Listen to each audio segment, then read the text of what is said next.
आज सभी को मेरा प्रणाम।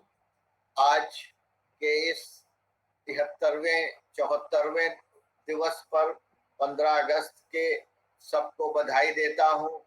सभी देहरादून वालों को, नैनीताल वालों को, और जितने इलाहाबाद वाले हैं, और जितने विनोद नौटियाल जी हैं, आ गए कि नहीं आ गए पता नहीं, सब फोटो नजर नहीं आ रही है उनकी, सबको बधाई देता हूँ। हिमानी राज गोयल को बधाई देता हूँ। सबसे अच्छा चेहरा उन्हीं का नजर आ रहा है, मेरे सामने बैठी हैं। शुभम पुंडीर जी पता नहीं आए हैं नहीं आए हैं, आ गए तो ठीक है। प्रदीप वर्मा जी नजर आ रहे हैं। सभी को बधाई देता हूँ। आज का दिवस 15 अगस्त का हिंदुस्तान में बहुत बड़ी शान के साथ मनाया जाता है। 15 अगस्त 1947 को जब मेरा देश आजाद हुआ, उसके बाद ही थोड़े दिन बाद ही 26 जनवरी 1950 हम लोग रिपब्लिक डे मनाते हैं। उस दिन तक हमारा पूरा संविधान लागू हो चुका था, और 15 अगस्त और 26 जनवरी के बीच में जो भी मानवाधिकार के कर्तव्य थे वो 1948 में आ गए थे, जिसको कि हम लोग 10 दिसंबर 1948 को मानव अधिकार दिवस के नाम से पूरे इंटरनेशनल में मनाते हैं। आज सर्वभवंती सुखना के नाम से हमारा मानव अधिकार जाना जाता है। 1947-48 के बीच में, जो 48 में जब मानव अधिकार हमारा आ गया, उस समय से सबको ये चिंता होने लगी कि हमें अपने अधिकारों के बारे में भी देखना है, हमारे जो कर्तव्य हैं उसके बारे में भी देखना है। वो सारे कर्तव्य और अधिकार सभी इकट्ठा होकर 26 जनवरी 1950 को सामने आए, जिसमें कि हमको अपने कर्तव्यों का ज्ञान कराया गया। अनुच्छेद 51 के अनुसार उस समय ध्यान कराया गया कि हम लोग के कर्तव्य क्या हैं। आज कोविड-19 के सिलसिले में हमारे सारे जितने एक्ट्स थे वो सामने आ रहे हैं, जिन्हें हमको पालन करना है।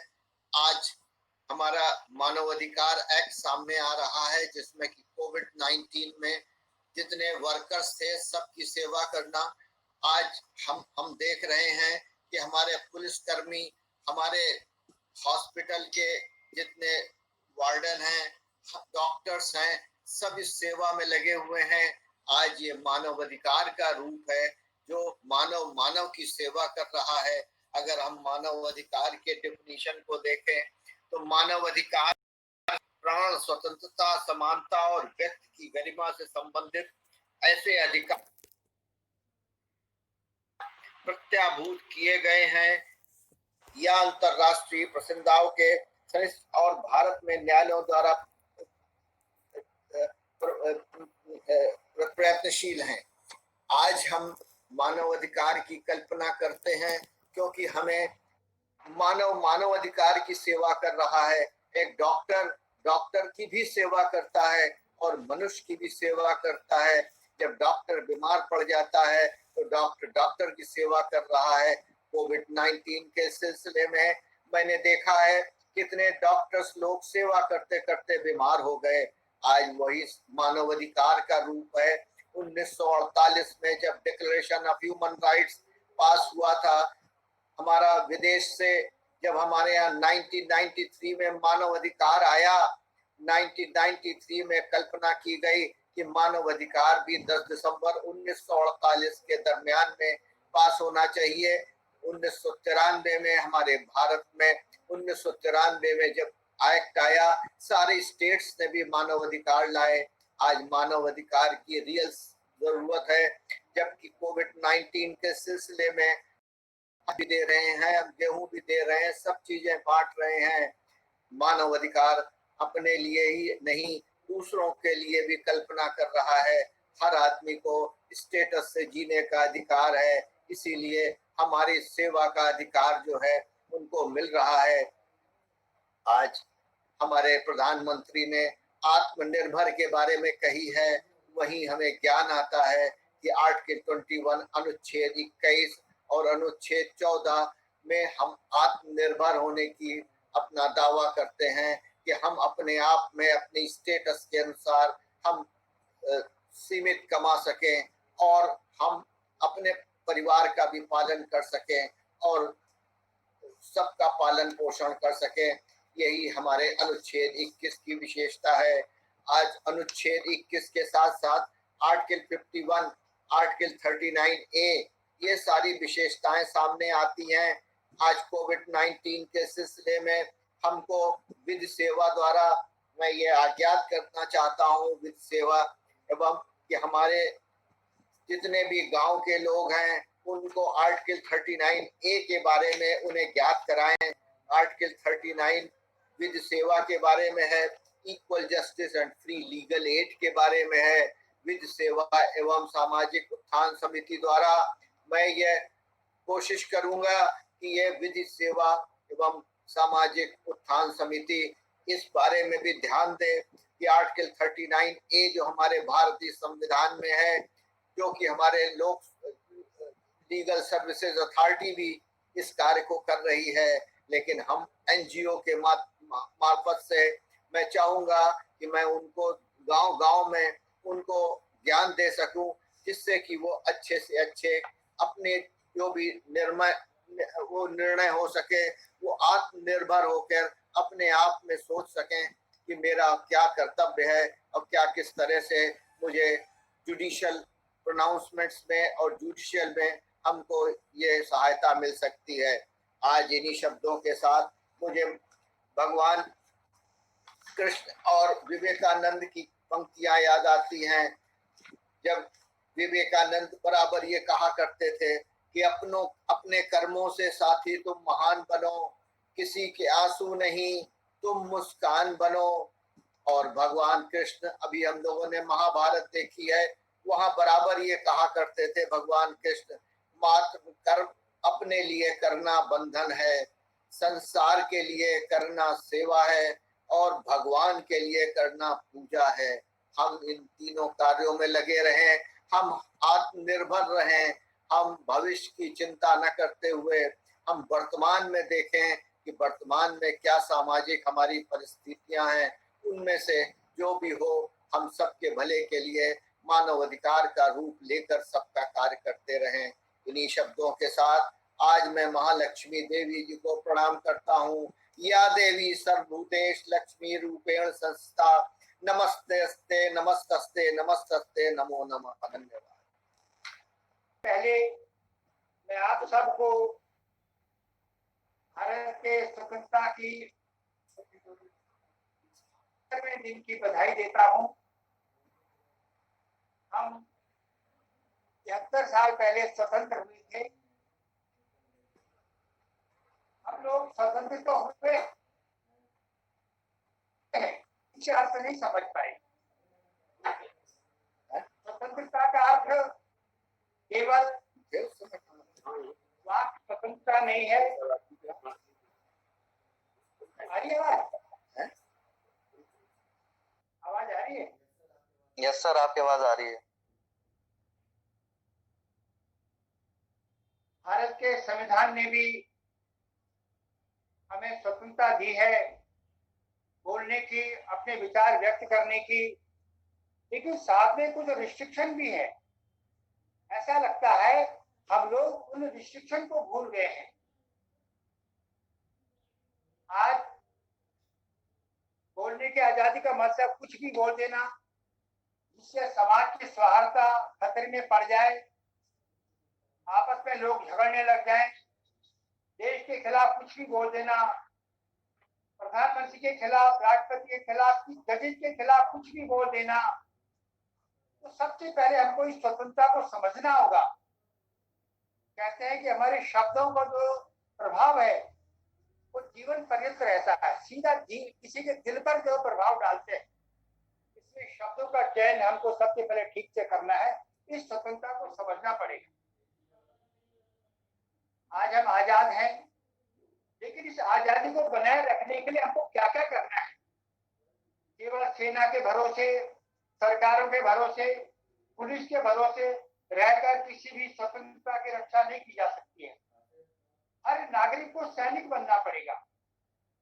जो युद्ध अदृश्य होता है, दिखाई नहीं देता है, वो ज्यादा खतरनाक होता है।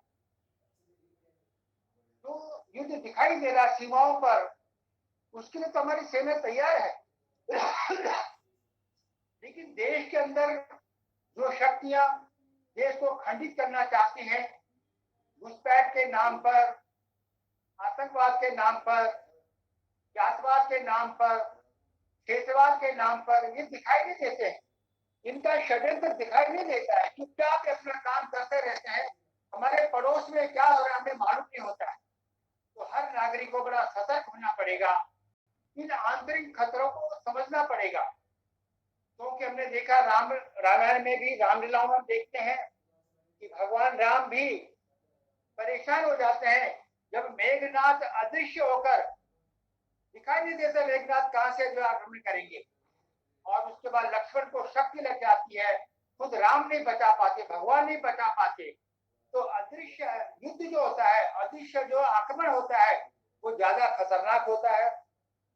देश के अंदर जो अदृश्य आक्रमण आज चल रहा है, अचानक कहीं पर भी दंगा हो जाता है, पता नहीं क्या षड्यंत्र होता है, लोग क्या बोल देते हैं। मैं जो आजादी कह रहा था बोलने की, उन लोगों को भी सोचना चाहिए क्या बोलना क्या नहीं बोलना, और इन लोगों को भी सोचना चाहिए कि हमें कानून अपने हाथ में नहीं लेना।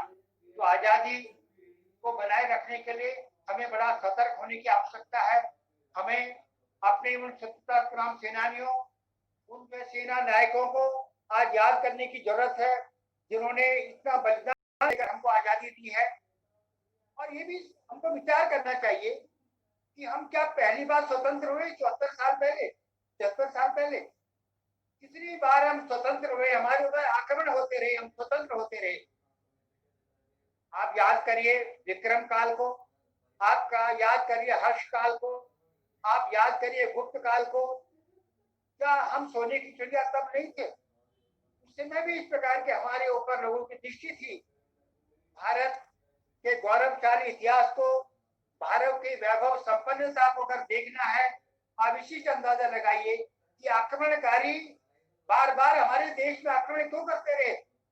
अगर किसी गांव में कोई डाकू आ जाए, सबसे पहले किसी घर में आक्रमण करेंगे, जिसके यहाँ पर उन्हें मालूम पड़ जाए कि बाप खूब धन दौलत है।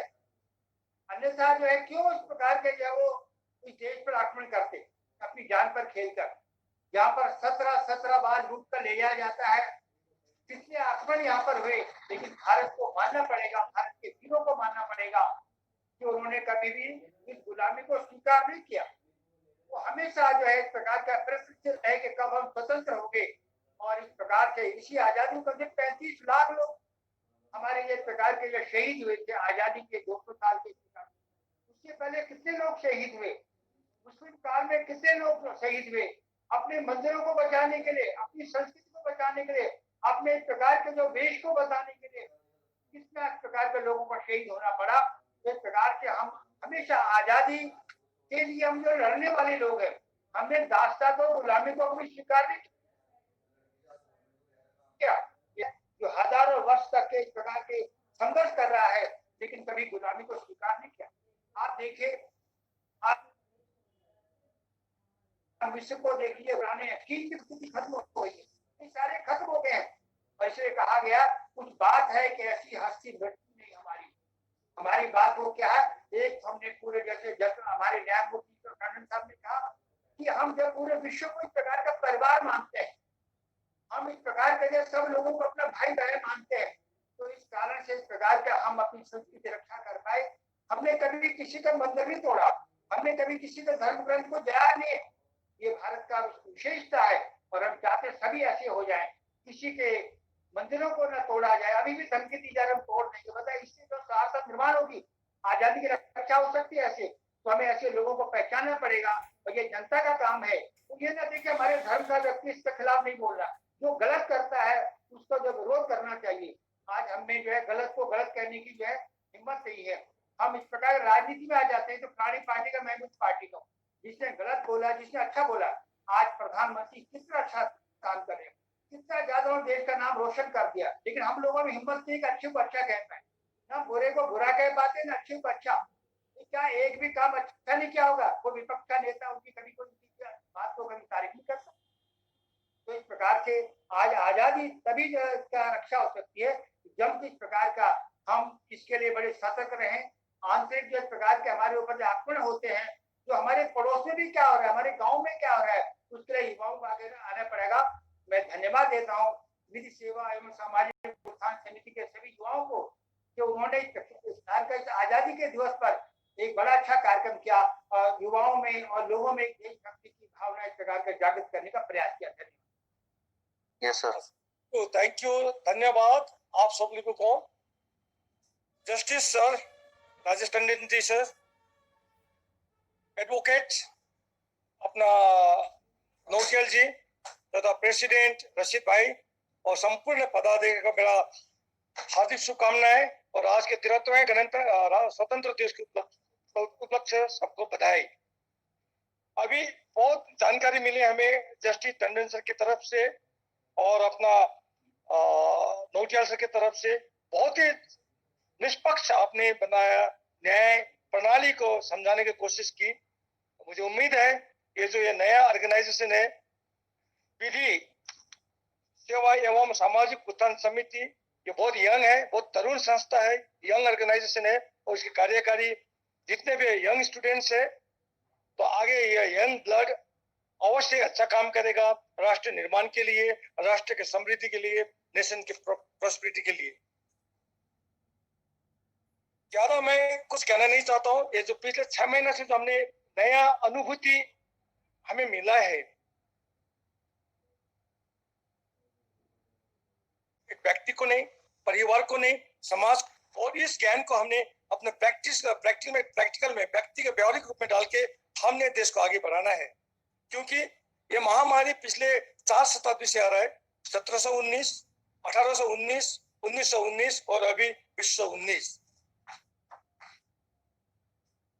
पिछले 3 शताब्दी में क्या हुआ, कैसे हुआ, हमें सिर्फ बीमारी का पता है, लेकिन वो किस तरह से लड़े जूझे हमें पता नहीं है। अभी हमें पता है, मुझे पता है ये पक्का it will be documented and अगले आने वाले साल 2120 में भी शायद हो सकता है ये महामारी इसी तरह से आ जाए, क्योंकि इतिहास कह रहा है कि 100 साल के बाद जरूर आता है। We should not neglect that, और उसको नजर नहीं करना चाहिए। इसको हमने डॉक्यूमेंट करके अभी जो अब हमने नए वॉरियर को पता चला, जो टंडन सर ने बताया था, सीमा के पास शहीद होकर देश को रक्षा करते हैं। अभी ये जो हमारा कोरोना वॉरियर्स थे, कोरोना हीरो हम बोलते हैं, उन्होंने जिस तरह से सेक्रीफाइस किया वो अभी भी कर रहे हैं हम लोग को स्वस्थ रहने के लिए और हमारे स्वास्थ्य सुधार के लिए और समाज में इसको फैलाव को रोकने के लिए।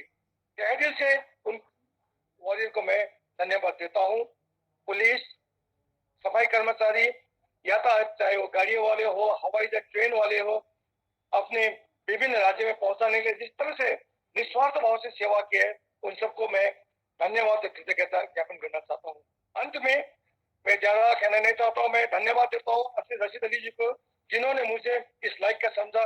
इतने बड़े पैनलिस्ट टंडन सर के सामने में जो जस्टिस रह चुके हैं, अभी नौटियाल से आगे भी और आएंगे, जुड़ेंगे, सबसे मैं अपने तहे दिल से धन्यवाद देना चाहता हूँ।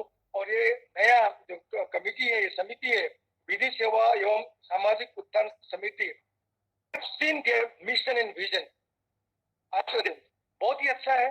लोगों तक जानकारी पहुंचाना न्याय के बारे में, उनको सरकार द्वारा किए गए जितने भी फैसिलिटीज है उसके बारे में जानकारी पहुंचाना, और सबसे बड़ी महत्वपूर्ण बात है अंडर प्रिविलेज को न्याय का सहयोग देना, जस्टिस के लिए सहयोग देना, उनके केस लड़ने के लिए सहयोग देना बिना पैसे। ये बहुत ही बड़ा कदम है, क्योंकि हर मिडिल क्लास फैमिली ये सोचते हैं कि न्याय में जाने का मतलब दिवाला होना है। अब इस मिथ को, इस भ्रम को आप लोग ने दूर करना है। न्याय is meant for the justice, for your truthfulness and for the facts. It must be brought out.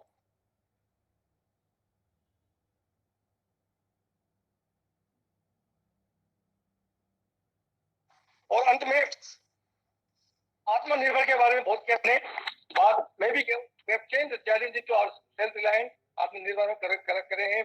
और देखते हैं अभी आज प्रधानमंत्री ने कहा है, जब हमारे पास टेस्टिंग 300 का होता था, आज 7 लाख होता है पर डे।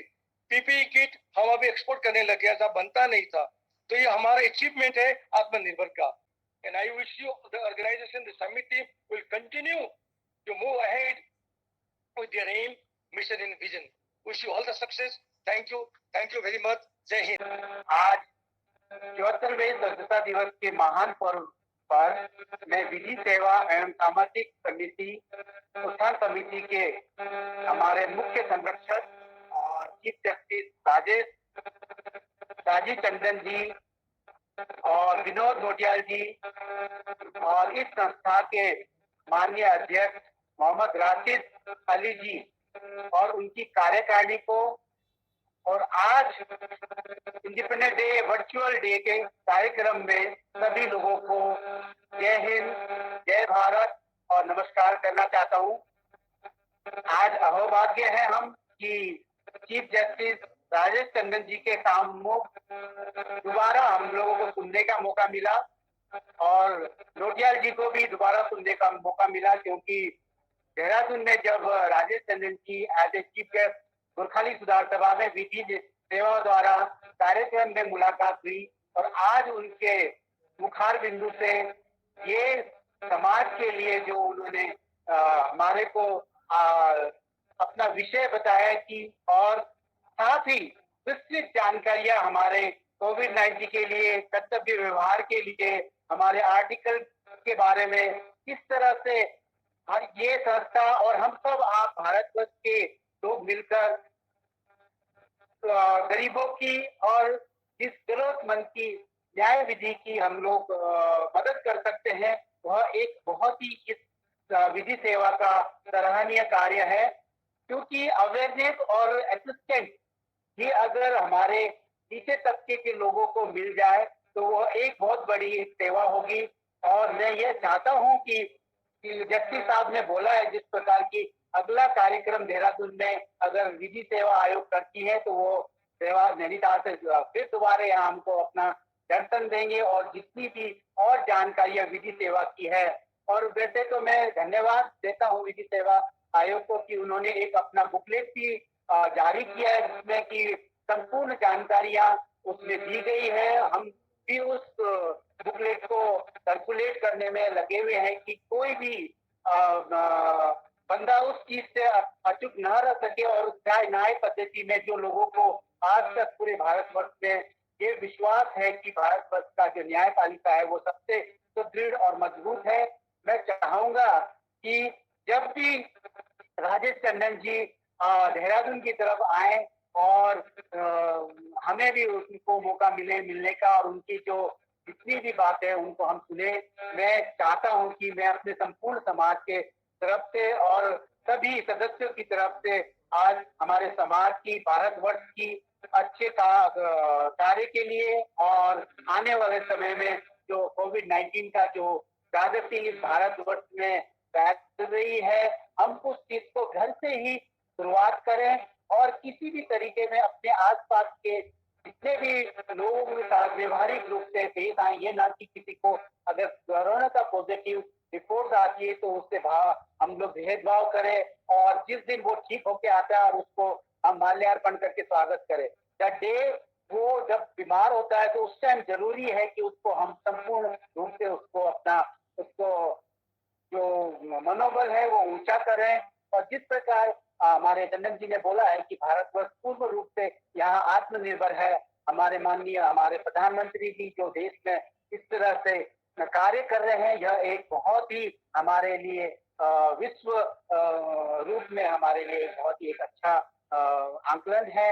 मैं तमाम सदस्य विधि सेवा आयोग और सामाजिक उत्थान समिति के मेंबरान को, उनके सदस्यों को और हमारे चीफ जस्टिस राजेश टंडन जी को, विनोद नोटियाल जी को अपने तहे दिल से प्रणाम। आज उन बुद्धिजीवियों को हमारे को दोबारा सुनने का मौका मिला और यह मेरा जीवन भी उसके लिए बहुत ही कृतार्थ रहेगा। हम इस विधि सेवा आयोग और इस समिति, सामाजिक उत्थान समिति के साथ जुड़े हुए हैं और हर समय हम जो भी बन पड़ेगा इसके लिए सेवारत रहेंगे।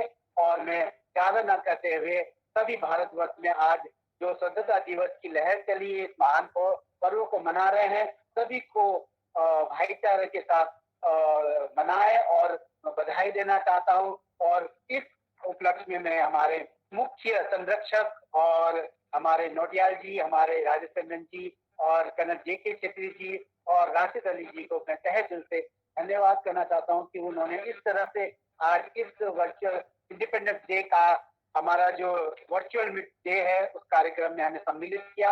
हम अहोभाग्य हैं। ढेर सारी शुभकामनाओं के साथ जय हिंद, जय भारत। नमस्कार, मैं मोहम्मद राशिद अली, विधि सेवा एवं सामाजिक उत्थान समिति का अध्यक्ष, संस्था द्वारा आयोजित स्वतंत्रता दिवस के वर्चुअल कार्यक्रम में तहे दिल से आप सभी का स्वागत एवं अभिनंदन करता हूं।